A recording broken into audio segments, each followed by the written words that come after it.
The night wraps around you like a blanket, soft, gentle, safe.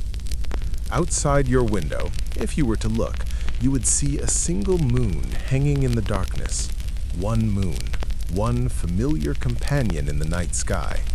And if you were to wait for morning, you would see, as you have seen every morning of your life, a single sun rising in the east. One sun, constant, reliable, the source of all warmth, all light, all life on this small planet we call home. This is the world as we know it. This is reality, stable and unchanging. But close your eyes now. Let your breathing slow. Let your body sink deeper into comfort. And imagine, for a moment, a different sky. Imagine looking up and seeing not one sun, but three. Three brilliant spheres of light hanging in the heavens. Three sources of warmth and illumination. Three suns moving across the dome of the sky in their own mysterious dance. Can you see them? Can you feel the strange light they would cast, the triple shadows they would create, the world bathed in a luminescence unlike anything we have ever known? This is not science fiction. This is not fantasy. This is memory. Ancient, deep, persistent memory that exists in the stories of peoples separated by vast oceans and thousands of years. From China to Scandinavia, from the Americas to the Pacific Islands, from the deserts of Africa to the forests of Europe, the legend appears again and again, the myth of three suns. Sometimes they are brothers, sometimes they are enemies, sometimes they are a warning, but always they are remembered. And tonight, as you drift towards sleep, we are going to follow that memory. We are going to trace the thread of this strange, beautiful, impossible dream that humanity has been dreaming for thousands of years. We are going to ask the question that has no simple answer. Why do we remember a sky we have never seen? There is no urgency here, no mystery that must be solved before morning, only the gentle invitation to wonder, to let your mind drift across time and space, visiting the ancestors who looked up at the sky and saw something that we no longer see, or perhaps saw something that never was but needed to be imagined. Let the story carry you. Let the rhythm of these words become like the rhythm of waves on a distant shore. Slow, steady, eternal. Our journey through the sky of three suns begins now. We begin our journey in ancient China, in a time so distant that history blurs into mythology, and mythology dissolves into the mists of the unknowable past. The story is recorded in texts that are themselves thousands of years old, written by scholars who were already looking back across the centuries, trying to preserve the memories of their ancestors. This is the tale of Hou Yi, the divine archer, and the 10 suns that once filled the sky. In the beginning, according to the ancient texts, there were not 3 suns, but 10. 10 golden crows, each one the child of the Jade Emperor, each one a burning sphere of celestial fire. They lived in a great tree at the eastern edge of the world, the Fusang tree, whose branches reached into heaven itself. And each day, one of the 10 suns would take its turn, riding across the sky in a chariot pulled by dragons, bringing light and warmth to the world below. One sun, one day. And at night, that sun would return to the tree, and the next would prepare for its journey. This was the order, this was the balance, and for ages beyond counting, it was kept. But the 10 suns were young. They were brothers, and like all brothers, they grew restless with the rigid order of things. Why, they asked, should they have to wait their turn? Why should only one of them enjoy the glory of lighting the world? Why could they not all ride forth together and see what wonders they could create? And so one morning, in defiance of their father the emperor, in rebellion against the ancient order, all 10 suns rose into the sky at once. Imagine it, 10 suns burning in the heavens. The world below did not receive 10 times the light, 10 times the warmth. It received annihilation. The heat was unbearable. The light was blinding. The rivers began to boil. The crops withered and turned to ash in the fields. The forests burst into flame. The stones themselves cracked and melted. Humanity, that fragile, precious thing, was being burned away. And the 10 sons, young and thoughtless, did not understand the destruction they were causing. They were only playing, only enjoying their freedom, only dancing in the sky. But the Jade Emperor heard the cries of the suffering world. He looked down and saw what his children had done, and his heart was torn between love for his sons and compassion for the mortal realm. He called upon the greatest archer in all of heaven, a divine being named Hou Yi, and he gave him a bow made of sacred wood and 10 arrows tipped with the fire of heaven itself. And he gave him a terrible command. Shoot down 9 of the 10 sons, save 1 to light the world, but the other 9 must fall. Hou Yi descended to the mortal world. He stood upon a mountain peak, the highest in all the land, and he looked up at the sky where 10 suns burned. He notched his first arrow, drew back the bow, and released. The arrow flew true, straight as thought, and it struck the first sun. There was an explosion of light and fire, and the sun fell from the sky. As it fell, it transformed, returning to its true form, a great golden crow with wings spread wide, falling, until it struck the earth and moved no more. 9 suns remained. Hou Yi did not hesitate. He notched his second arrow, and his third, and his fourth. Each arrow found its target. Each sun fell. Each golden crow tumbled from the heavens. The world below, which had been burning, began to cool. The people who had been hiding in caves and under the earth began to emerge. They watched in awe and relief as one by one the suns fell from the sky. 5 suns remained, then 4, then 3, then 2. But as Hou Yi reached for his 10th arrow, as he prepared to leave only 1 sun in the sky, a wise emperor on earth, a man named Yao, stopped him. "No," he said, "we need 1 sun. Without it, there will be only darkness and cold. Without it, we will perish just as surely as we would have perished from too much light. 1 sun must remain." And Hou Yi, seeing the wisdom in this, lowered his bow. He looked up at the last 2 suns in the sky, and then with careful aim, he shot down the 9th sun. The 9th golden crow fell, and 1 sun, 1 single sun, remained, chastened, alone.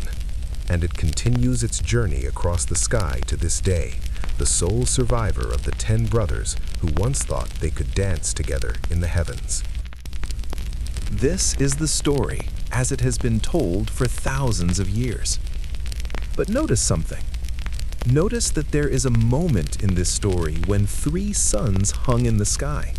After Hou Yi had shot down 7, but before he shot down the 8th and 9th, there were 3.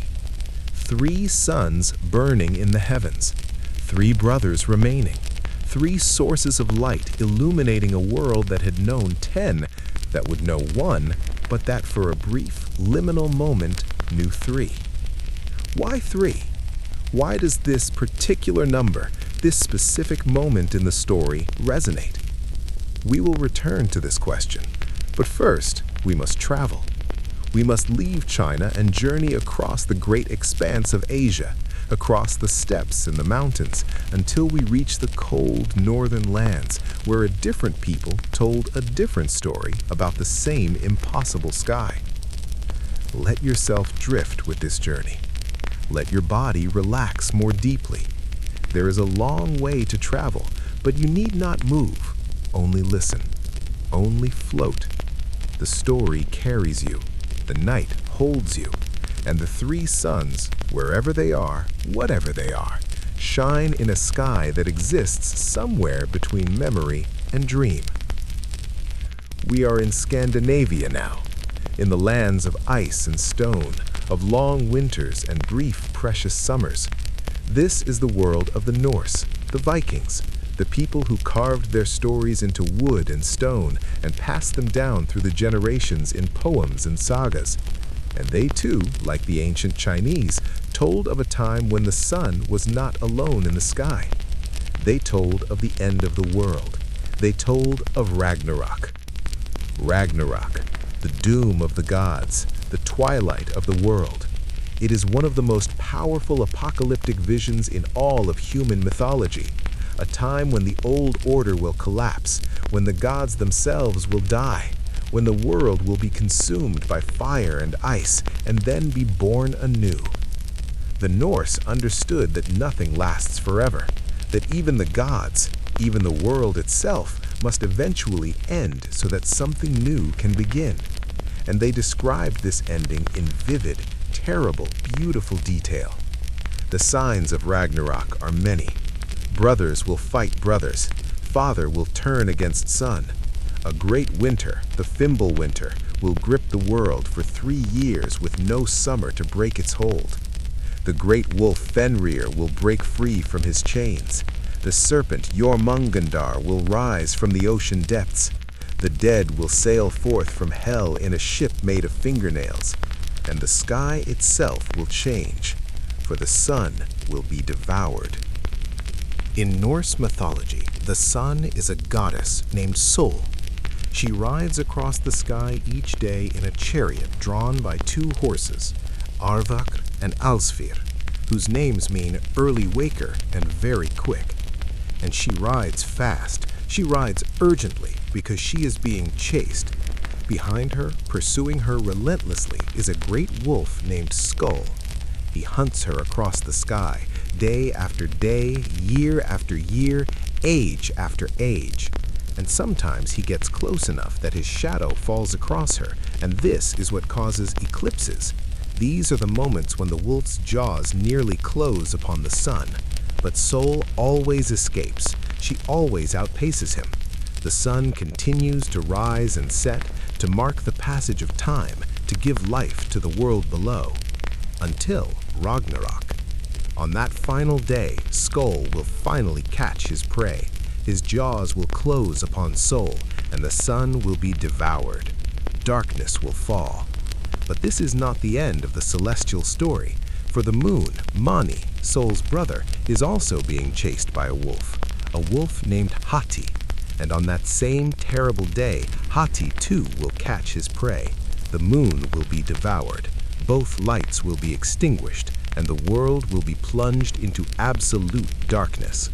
But here is where the story becomes strange, where it touches upon our thread. In some versions of the Norse myths, in fragments of old poems and half-remembered sagas, there is a different telling. There is a moment, a transitional moment before the final darkness, when multiple suns appear in the sky. Some texts speak of the sun splitting. Others speak of false suns, phantom lights, omens of the coming destruction. And in a few rare versions, there is specific mention of 3 suns, 3 lights burning in the northern sky. Whether they are real suns or illusions, whether they are a warning or a final gift from the dying cosmos, the texts do not make clear. But the image persists. 3 suns in a sky that is about to go dark forever. And there is something else. Something that connects this Norse vision to phenomena that people in the far north, in Scandinavia, in Siberia, in the Arctic, have actually witnessed. On very cold days, when the air is filled with ice crystals, when the conditions are precisely right, a strange optical phenomenon can occur. The sun appears to have companions. To its left and to its right, at the same height in the sky, 2 bright spots appear. They are not as bright as the sun itself, but they are brilliant nonetheless, like 2 lesser suns keeping the true sun company. This phenomenon has a name. It is called a sundog, or more formally, a parhelion. And when the conditions are perfect, you can see the sun and 2 sundogs simultaneously. You can see 3 suns in the sky. The Norse people, living in the far north, would have witnessed this phenomenon. On cold, clear winter days, they would have looked up and seen 3 lights where there should be 1. And they would have known, in the way that ancient peoples knew things, that this was significant. This was an omen. This was the sky itself trying to communicate something. And so they wove it into their mythology, into their understanding of the cosmos, into their prophecies of the end times. The three suns became a sign, a warning, a glimpse of the disorder that would precede the final dissolution of the world. But is this the answer? Is the myth of three suns simply a misunderstanding of natural phenomena, an attempt by ancient peoples to explain sundogs and halos and atmospheric effects they could not scientifically understand? Perhaps. But if so, why does the myth appear in places where sundogs are rare or never seen? Why do desert peoples and tropical peoples also tell stories of multiple suns? Why does the image persist across such vast differences of climate and geography and culture? The phenomenon of sundogs may be part of the answer, but it cannot be the whole answer. The mystery remains, and we must continue our journey. Let the cold lands of the north fade now. Feel the ice and snow melt away. We are traveling south and west across the ocean to a new world, to lands that the people of China and Scandinavia never knew existed, to the Americas. And here, among peoples entirely separate from those we have already visited, the story appears again, the memory of three suns. Among the Maya, the great civilization of Mesoamerica, whose cities rose in the jungles of what is now Mexico, Guatemala, and Belize, whose astronomers were so skilled they could predict celestial events thousands of years in the future, whose calendar and mathematics were more sophisticated than those of contemporary Europe, there are references in their mythology to previous worlds, to previous ages of creation that ended in catastrophe. The Popol Vuh, the sacred book of the Quiche Maya, tells of the creation and destruction of multiple worlds before this one, each attempt by the gods to create humanity resulting in failure and annihilation. And in some of these destroyed worlds, the sky itself was wrong. The light was wrong. There are references, oblique but tantalizing, to epochs when the sun was not as it is now, when the light came from multiple sources, when the gods had not yet perfected the cosmos. Further south, among the Inca of Peru, whose empire stretched along the spine of the Andes Mountains, there is a different but related story. The Inca worshipped Inti, the sun god, and they understood themselves to be children of the sun. Their emperor, the Sapa Inca, was believed to be a direct descendant of Inti himself. The sun was not merely a celestial body, but a living god, the source of all life, the center of existence. But in their mythology, there are stories of a time before Inti took his current form, a time of chaos and darkness when the world was new and unformed. And in this primordial time, according to some accounts preserved by Spanish chroniclers who recorded Inca myths, there were celestial beings, precursors to Inti, early attempts at creating a sun. And sometimes these beings are numbered, sometimes they are three. But the most explicit mention of three suns in the Americas comes from neither the Maya nor the Inca, but from the indigenous peoples of the Pacific Northwest coast of North America, the Haida, the Tlingit, the Tsimshian, the peoples of the totem poles and the longhouses, the people who navigated the cold waters of the northern Pacific in their great canoes. They told stories of transformation, of a world that was constantly shifting between forms, where animals and humans could exchange shapes, where the boundary between the physical and the spiritual was permeable. And they told of three brothers who became sons. The story varies between tribes and families, as oral traditions always do, but the core is consistent. Three brothers, sometimes salmon chiefs, sometimes human heroes, sometimes raven spirits, desired to bring light to a world that was in darkness. The world had existed in twilight, in an eternal gloaming where humans could barely see, barely survive. And these three brothers, through various means, sometimes theft, sometimes transformation, sometimes divine gift, each obtained a piece of the sun, or each became a sun, or each carried a sun, and they rose into the sky. And for a time there were three suns, three lights illuminating the world with unprecedented brilliance. But this could not last. Three suns were too much. The heat was too great, or the light too bright, or the cosmic order could not sustain such multiplicity. And so, through various resolutions, sometimes conflict between the brothers, sometimes sacrifice, sometimes divine intervention, two of the suns were extinguished, or hidden, or transformed, and one sun remained, the sun we know, the sun that rises every morning in the east and sets every evening in the west, alone, singular, constant. Notice the pattern. We have now visited three entirely separate civilizations, Chinese, Norse, and Native American, separated by vast distances and thousands of years. And in each one, we find the same essential story. A time when there were multiple suns, often three, a recognition that this multiplicity was unsustainable, and a resolution that leaves us with the single sun we know. What does this mean? Why does humanity, across all its diversity, remember this impossible sky? Let your breathing deepen. Let the questions exist without needing immediate answers.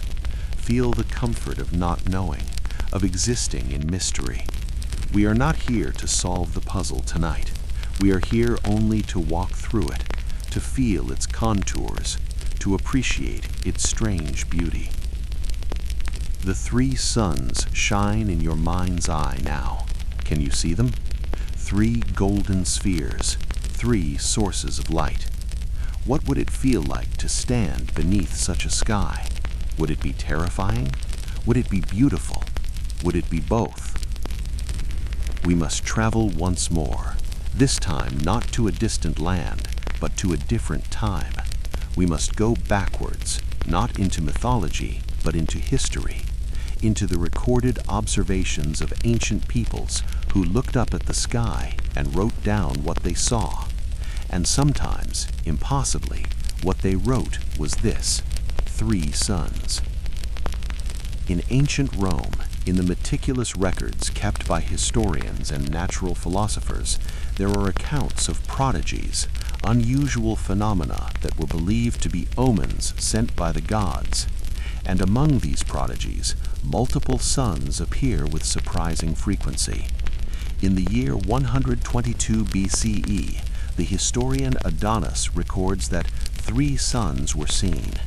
In 42 BCE, around the time of Julius Caesar's assassination, multiple suns appeared again. These were not understood as literal multiple suns, not in the sense that our solar system suddenly gained extra stars.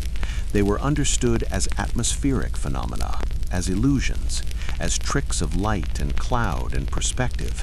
But they were seen. They were witnessed by thousands of people, and they were recorded as significant events, as communications from the divine realm, as warnings of political upheaval or military disaster. In medieval Europe, the chronicles are full of similar accounts. In the year 1157, in Bohemia, chroniclers report 3 suns in the sky. In 1222, in France, the same phenomenon is described. In 1461, in Switzerland, not 3, but 5 suns are reported, a stunning celestial display that was witnessed across multiple cities and recorded in numerous accounts. Always, these multiple suns are interpreted as omens. Always, they are followed by significant historical events, battles, deaths of kings, plagues, famines. The correlation may be spurious, may be the human tendency to find meaning in coincidence, but the observations themselves are not in doubt. People saw multiple suns, and they recorded what they saw. We know now what these phenomena were. They were sundogs, parhelia, the same atmospheric effect that the Norse people witnessed in their cold northern lands. Ice crystals in the atmosphere, shaped just right, oriented just right, refracting and reflecting sunlight in such a way that bright spots appear beside the sun. Add in halos, light pillars, and other atmospheric optics, and you can create displays that genuinely look like multiple suns hanging in the sky. It is not magic, it is physics, the bending of light through ice. Beautiful, rare, and startling when you witness it, but entirely natural. So is this the answer? Is the myth of three suns simply the collective memory of these atmospheric phenomena? Ancient peoples saw sundogs, did not understand the science, and created mythology to explain what they witnessed. This is the rational explanation, the scientific explanation, and it is surely part of the truth, but it cannot be the whole truth, because the myth of three suns is not just about observation. It is about meaning. It is about what those three suns represent in the stories. And in every culture we have examined, they represent the same thing: disorder that must become order, multiplicity that must become unity, an unsustainable abundance that must be reduced to sustainable sufficiency. The three suns are not just an optical phenomenon to be explained away. They are a symbol. And symbols, unlike ice crystals, cannot be reduced to physics. Consider what three represents, not two, which is duality, opposition, the fundamental pairing of light and dark, male and female, earth and sky, not four, which is stability, the four directions, the four elements, the solid foundation of the world. Three is different. Three is dynamic. Three is transformation. In triads across all of human culture, we find this same pattern: thesis, antithesis, synthesis, beginning, middle, end, birth, life, death, past, present, future. Three is the number of story, the number of change, the number of resolution. And when ancient peoples looked up and saw three suns, whether physically or in vision, whether in atmospheric phenomena or in dream, they understood that they were seeing a story being told in the sky, a story about transformation, about moving from one state to another, about the world being out of balance and the necessity of restoring that balance. In the Chinese story, the 10 suns represent chaos, the complete absence of order. The one sun represents the cosmos functioning correctly. But 3 suns, that specific moment when Hou Yi had shot down 7 but not yet completed his task, represents the transition, the journey from disorder to order, the moment of potential when the world is still being decided. 3 is the number of that moment. 3 is the threshold. In the Norse story, the 3 suns appear at Ragnarök, the end of one world and the beginning of another. They mark the transition. They are the sign that the old order is dissolving, but the new order has not yet been born. 3 is again the threshold number, the liminal space between what was and what will be. In the Native American stories, 3 brothers undertake the great work of bringing light to the world. They are the agents of transformation, and their number, 3, is not accidental. It is the number required for the work they do. 2 would be stalemate, eternal opposition with no resolution. 4 would be too stable, too complete, no room for change. But 3 can transform into 1. 3 can resolve. 3 can create the story that moves the cosmos from one state to another. So perhaps the 3 suns are not a memory of something that literally happened, Perhaps they are not even primarily about atmospheric phenomena, though such phenomena may have provided the visual inspiration. Perhaps the three suns are an archetype, a symbol that emerges from the human unconscious, from the deep structure of how we understand change and transformation, and the movement from chaos to order. Perhaps ancient peoples, looking up at the sky, projected onto it the patterns they saw in their own lives, in their own societies, in the very structure of story itself. And the sky, obligingly, through the magic of ice crystals and light, sometimes reflected those patterns back. But there is one more possibility, one more layer to consider, and it is the strangest, the most speculative, the most impossible, and yet the most persistent. What if the three suns are a memory? Not a memory of sundogs or atmospheric effects, but a memory of the actual sky. What if there was a time, impossibly long ago, when the sky was different?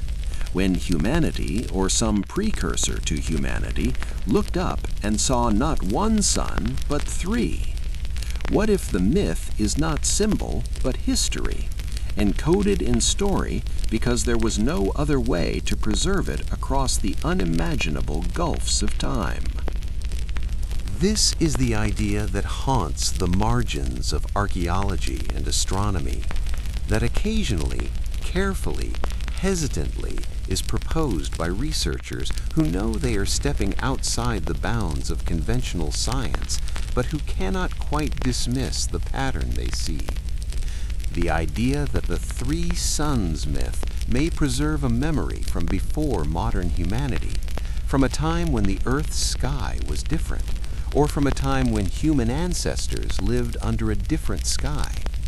Could there have been a period after the formation of our solar system, but before it settled into its current configuration, when multiple large objects were visible in the sky? Could protoplanets, large enough to shine, have orbited in such a way that they appeared as multiple suns? Could Earth, in its deep past, have had a different relationship with the sun? Or could there have been stellar phenomena that created the appearance of multiple light sources? Could some other mechanism, some astronomical arrangement we have not yet imagined, have created a sky with three visible suns? The scientific consensus is no. Our solar system's formation is well understood. There is no period in Earth's history where three suns would have been visible. The myth cannot be a memory of actual astronomical reality. And yet, the myth persists, and it is found in cultures that had no contact with each other, and it follows the same pattern, and it is specific, not multiple suns in some vague sense, but often specifically three. And it is always transitional, always a story about moving from multiplicity to singularity, always a story about the world settling into the form we know. Perhaps the answer is simpler and stranger than astronomical speculation. Perhaps three suns appear in human mythology not because we remember seeing them in the physical sky, but because we see them in another sky, the sky of consciousness, the sky of dream, the inner sky that opens when we close our eyes and allow our minds to wander.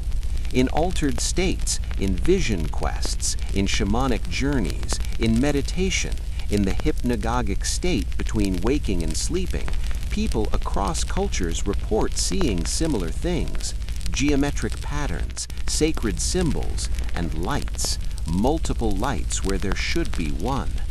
The pineal gland, that small structure in the center of the brain that regulates sleep and circadian rhythms, has sometimes been called the third eye.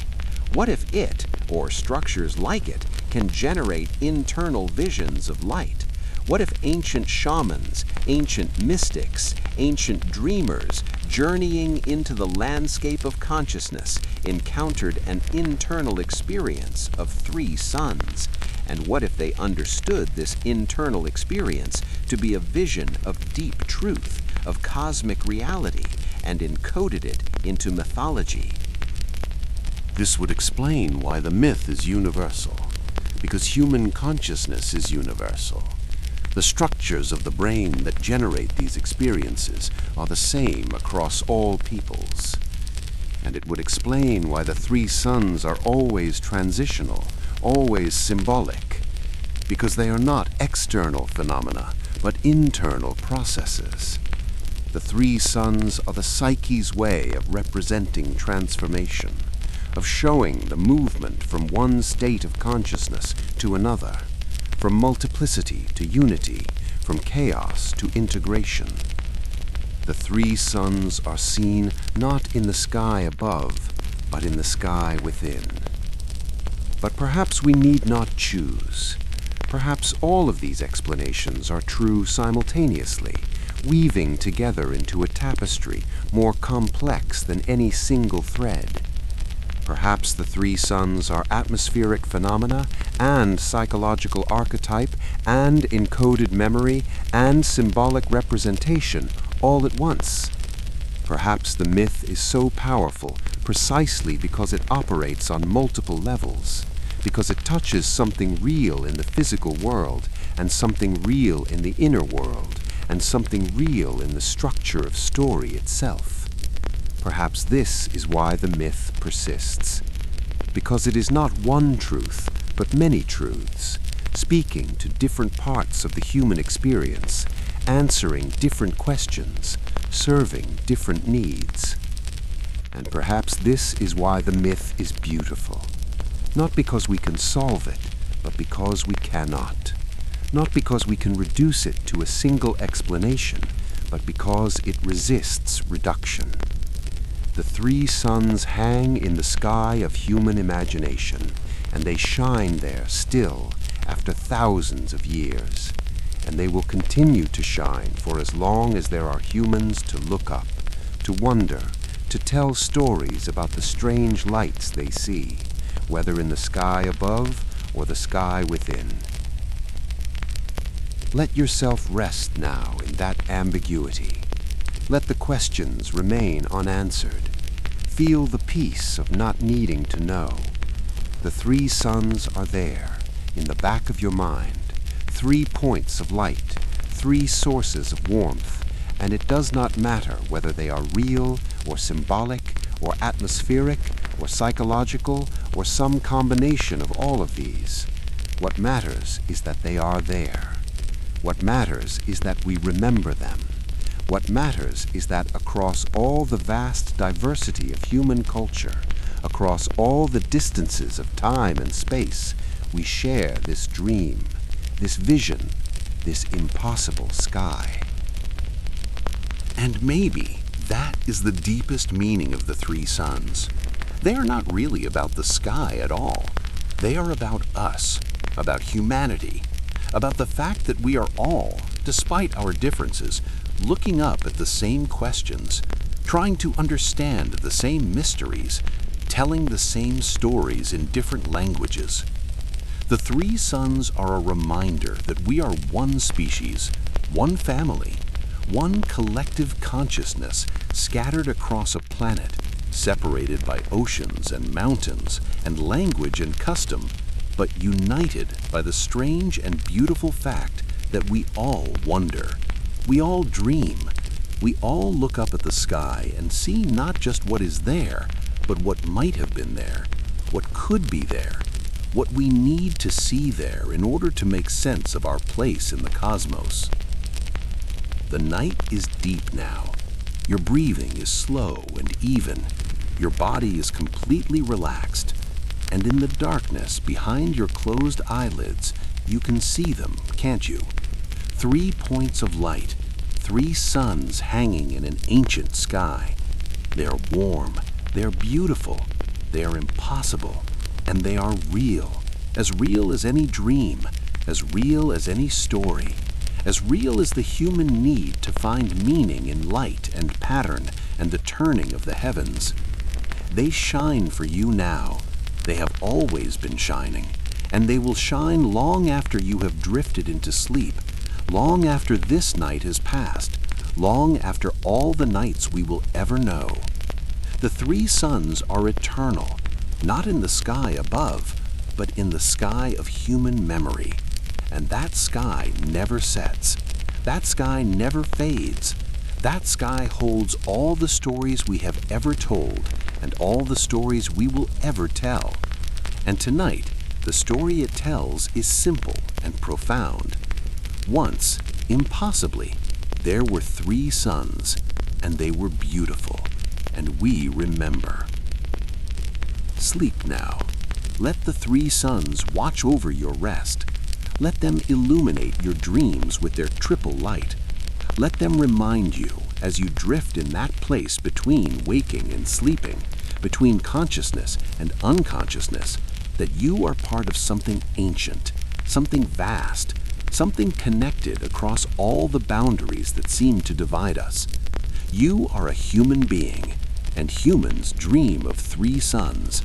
And that dream, that strange, persistent, beautiful dream, is part of what makes us who we are. The story is complete, but the dream continues, in you, in all of us, for as long as we look up, for as long as we wonder, for as long as we tell stories about the lights in the sky. The three suns shine on, eternal, mysterious, and forever just beyond our reach, hanging in that perfect place between memory and imagination, between what was and what might have been, between the world we know and the world we dream. Rest peacefully, dream beautifully, and know that when you wake, there will be one sun in the sky, as there has always been. But somewhere, in some deep recess of your mind, in some ancient chamber of memory that you share with all of humanity, three suns still shine, and they are waiting, patiently, eternally, for us to remember, to wonder, to look up at the impossible sky and see, for just a moment, the world as it was in the beginning, or as it will be in the end, or as it has always been, in the place where stories live, the place where three suns can exist, the place where anything is possible, the place of dream. Good night. May you rest beneath the three suns. May their light be gentle. May their warmth be healing. May their impossible beauty remind you that the universe is stranger and more wonderful than we can ever know. And may you wake refreshed and peaceful beneath the one sun that rises faithfully every morning, but always remembering, always carrying with you the dream of three.